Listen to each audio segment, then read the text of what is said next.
कैसे शुरू हुई थी सर? राज कॉमिक्स कैसे बना, क्या हुआ, और फिर कैसे कैसे करेक्टर है, क्या चल रहा था 1980s की? थोड़ी बताइए आप, क्या हो रहा था उस मोमेंट पे? 1980s में हम भी नए नए युवक बन रहे थे जी।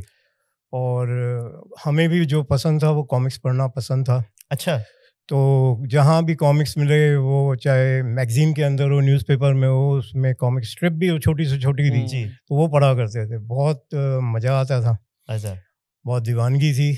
चाहे वो फैंटम हो, चाहे वो टार्जन हो, उस समय बहादुर हो, इस सब चीज़ों को बहुत ज़्यादा पसंद करते थे।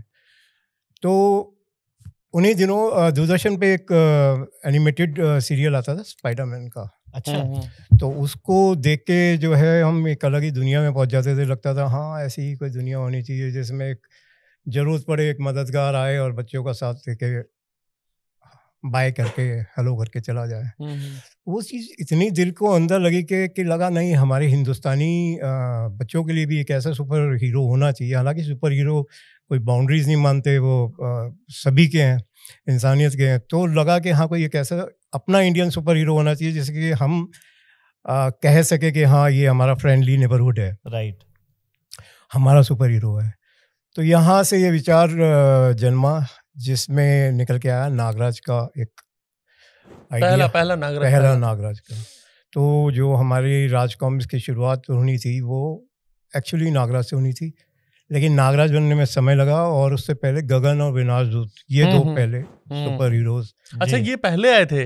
हाँ, नागराज से पहले थे। नागराज 14 था। हाँ। ठीक है भाई, कोई बात नहीं भाई, मैं भी नहीं हारूंगा अभी, और ऐसी आएगी आपकी फट जाएगी जी। हाँ। तो नागराज ने इस तरीके से जन्म लिया और थोड़े ही समय में, बहुत ज़्यादा समय नहीं लगा, सबके दिलों में जो है उसने, जैसा हमने कल्पना की थी उस तरीके से उसने सभी हिंदुस्तान के टीनेजर्स थे, उनके दिलों में राज किया। ये पहले से आप पब्लिकेशन में थे, पहले से ही? हाँ, पब्लिकेशन हमारा शुरू से था। राजा मेरी जन्म से पहले से हम लोग, हमारे पिताजी दादाजी पब्लिकेशन कर रहे थे। अच्छा। और मनोज पॉकेट बुक्स के नाम से एक पब्लिकेशन था जिसमें हम नॉवेल्स छापते थे। वेद प्रकाश शर्मा जी, प्रेम वाजपेयी जी, गुलशन नंदा जी, राजहंस जी, और ऐसे सुरेंद्र पाठक जी, ऐसे बहुत सारे नॉवेल्स थे उस समय के जो मनोज पॉकेट बुक्स पे पब्लिश हुए थे। तो कह सकते हैं कि एक अनुभव हमारा उधर से भी काफ़ी मिला हमें बचपन से ही। हम अपने पिताजी को और जो लेखक टीम थी उनको देखा करते थे आपस में, किस तरीके से वो कहानियों को डिस्कस करते हैं। वो सब चीज़ बचपन से, आपका बचपन उसी में बीता। हाँ।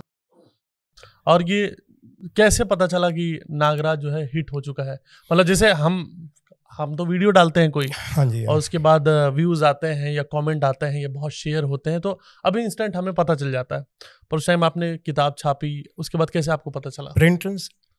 अच्छा, प्रिंट रन से। अच्छा। जब आपकी किताब की डिमांड होती है तो आप जो किताब आपने 20,000 छापी थी और वो 2 लाख बिकने लग जाए, हाँ जी, तो पता लग जाता है कि हाँ, ये पूरा मारामारी मची है गांव में, बहुत ज्यादा। है ना? अच्छा, वैसा हो गया था सर एकदम? हाँ जी, बहुत ज्यादा। मतलब ऐसा होता था कि मेरी शॉप थी दरीबा में जी, तो वहाँ मैं बैठता था, तो जिस दिन बुक्स आती थी, कोई भी नया पब्लिश होता था टाइटल, तो लाइन लगी हुई होती थी। क्या बात कर रहे हो? नहीं, बात नहीं कर रहा हूँ मैं, सच्चाई बयान कर रहा हूँ।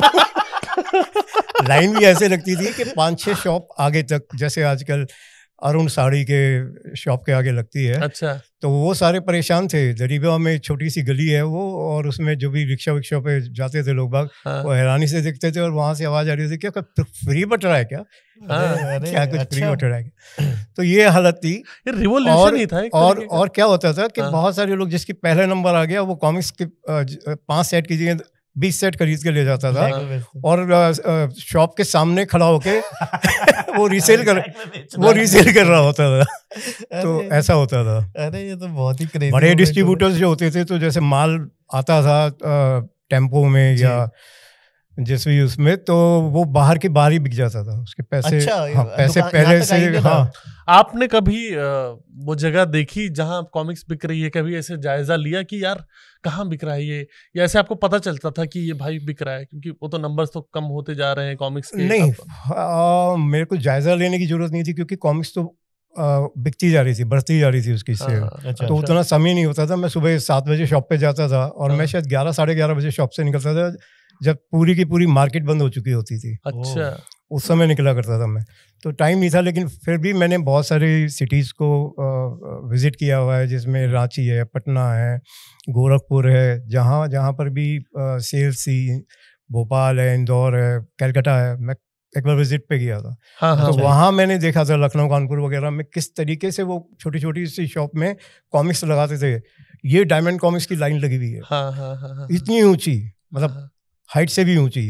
राज कॉमिक्स का है, ये राज कॉमिक्स, ये छोटी क्यों है? अरे बिक गई सर।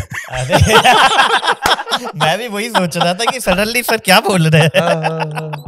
अरे तो गाइस, ऐसी छोटी छोटी क्लिप्स में पैक आपको बड़ा एंटरटेनमेंट चाहिए, so don't forget to like, share and subscribe to काफी वाइल्ड लाइफ शो क्लिप्स।